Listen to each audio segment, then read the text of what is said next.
بسم اللہ الرحمن الرحیم۔ السلام علیکم دوستو، آج ہم بات کرنے والے ہیں چند ایسے حقائق کے بارے میں جو قرآن پاک میں ذکر ہوئے ہیں لیکن اس کی تصدیق سائنس کرتی ہے۔ ہم لوگ آج قرآن پاک سے بہت دور جا رہے ہیں، جبکہ سائنسدان حقائق کی کھوج میں بہت سارے رازوں سے پردہ اٹھا چکے ہیں۔ آج دنیا میں بہت سارے لوگ قرآن پاک پر تحقیق کر رہے ہیں اور اس کے حقائق پر مبنی ارشادات پر غور کرتے ہیں۔ دوستو، آج ہم آپ کے سامنے چند ایسے فیکٹس کو ذکر کریں گے جن کے ذریعے آپ کو معلوم ہوگا کہ سائنس کیسے قرآن پاک کی تعلیمات پر اپنی تحقیق کو ثابت کرتی ہے۔ تو چلیں شروع کرتے ہیں آج کی اس ویڈیو کو۔ سب سے پہلی چیز جو ہم آپ کے سامنے پیش کر رہے ہیں وہ ہے پانی کا رنگ۔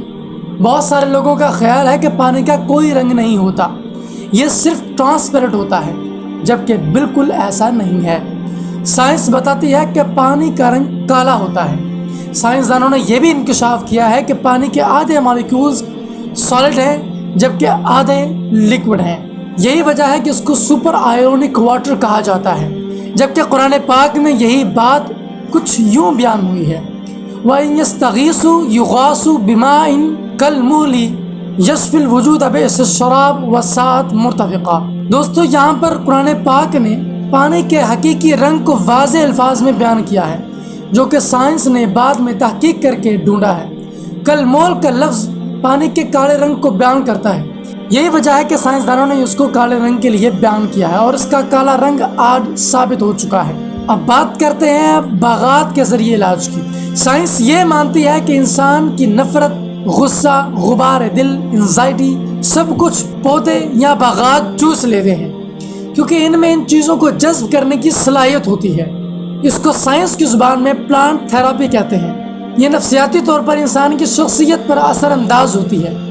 باغات یا درختوں اور پودوں کی ٹھنڈک انسان کی نفرت اور غصے کو جذب کر لیتی ہے۔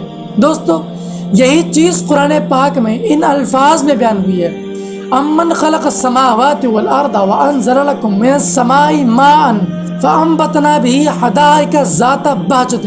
یہاں پر ذات بہجہ کا لفظ سائنسدان جوائے اور ڈیلائٹ کے معنوں میں استعمال کرتے ہیں، کیونکہ ان کے خیال میں پودے انسانی شخصیت پر اثر انداز ہوتے ہیں۔ یہ اس لیے کیونکہ درختوں کی ٹھنڈک اور چھاؤں انسان کو بہت زیادہ سکون فراہم کرتی ہے۔ یہ نفسیاتی مریضوں کے لیے بہت زیادہ سکون کا باعث بنتی ہے۔ انسان کو نیچر کے قریب رہنا ویسے بھی بہت زیادہ سکون دیتا ہے۔ دنیا کی مصروفیتوں سے تنگ آ کر وہ کہیں آرام کرنا چاہتا ہے۔ شاید یہی وجہ ہے کہ اس کو قدرت کے قریب ہی سکون ملتا ہے۔ سائنسدانوں کے مطابق مادہ مکڑی ہی جال بنتی ہے، جبکہ نر مکڑی ایسا نہیں کرتی۔ مادہ مکڑی کے اندر جبلی طور پر چیزوں کی تعمیر کا مادہ پایا جاتا ہے، جس کی وجہ سے وہ اپنی نسل اور اپنی حفاظت کے لیے جال بنتی ہے، جبکہ نر کے اندر یہ صلاحیت نہیں ہوتی۔ یہی بات قرآن پاک میں ان الفاظ میں ارشاد فرمائی گئی ہے، کمثل العنکبوت اتخذت بیتا۔ یہاں پر جو لفظ اتخذت استعمال ہوا ہے وہ لفظ مؤنث یا مادہ کے لیے استعمال ہوا ہے، اور یہی وہ چیز ہے جس کو سائنس آج ڈسکرائب کر رہی ہے۔ قرآن پاک نے واضح الفاظ میں ارشاد فرمایا ہے کہ مؤنث یا مادہ کے اندر یہ صلاحیت کیپیبلٹی موجود ہے کہ وہ گھر کو، محل کو، رہائش گاہ کو تعمیر کرتی ہے، جبکہ یہ چیز نر کے اندر موجود نہیں ہوتی۔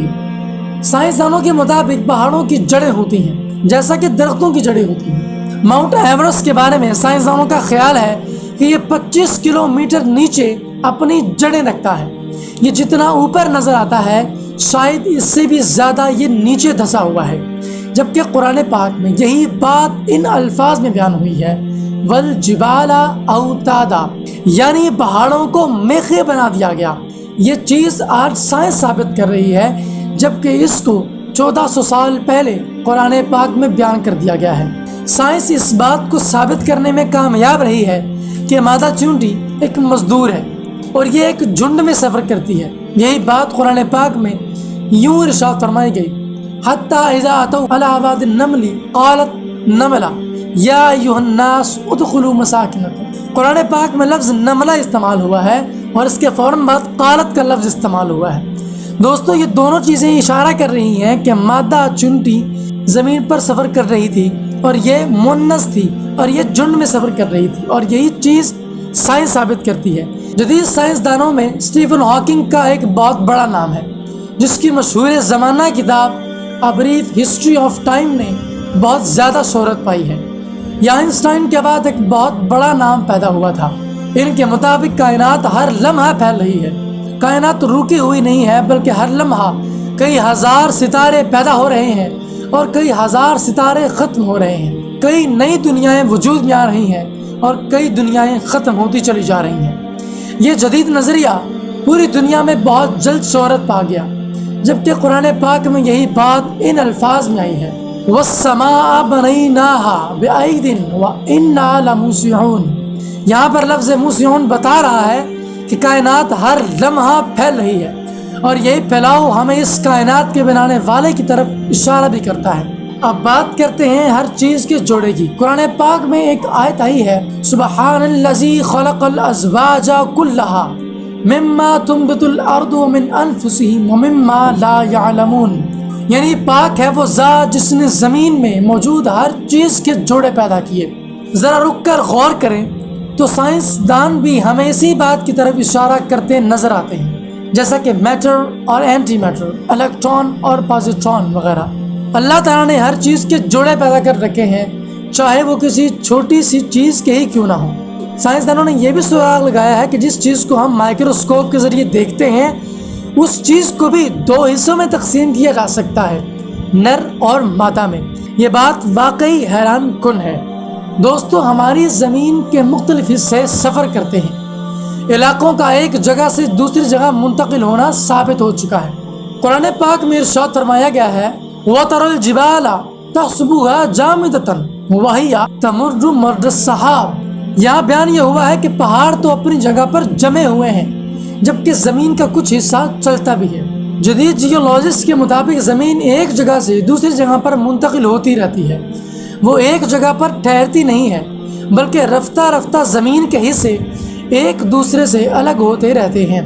پانی خشکی کی سطحوں کے قریب آ کر بر اعظموں کو الگ کر رہا ہے۔ یہ دریافت واقعی میں کمال ہے۔ سائنس جب قرآن پاک کے فرامین کی تصدیق کرتی ہے تو ہمارا یقین اپنے عروج کو پہنچ جاتا ہے۔ ہماری زمین کی ساخت بہت زیادہ تبدیل ہو چکی ہے۔ اس کی ایک وجہ ہماری زمین کا سفر کرنا بھی ہے۔ اس کو ٹریول آف ورلڈ یا ڈرفلنگ آف دا ارتھ بھی کہتے ہیں۔ دوستو، ہم کو چاہیے کہ ہم قرآن پاک کے ساتھ اپنا رشتہ قائم کریں۔ جب سائنس نے یہ چیزیں دریافت نہیں کی تھی، تب بھی ہمارا ایمان قرآن پاک پر اسی قدر تھا جتنا آج ہے۔ اگر آپ کو یہ ویڈیو اچھا لگا تو مجھے کمنٹ کر کے ضرور بتائیں، اور میرے چینل ڈوبار ٹی وی کو ضرور سبسکرائب کریں۔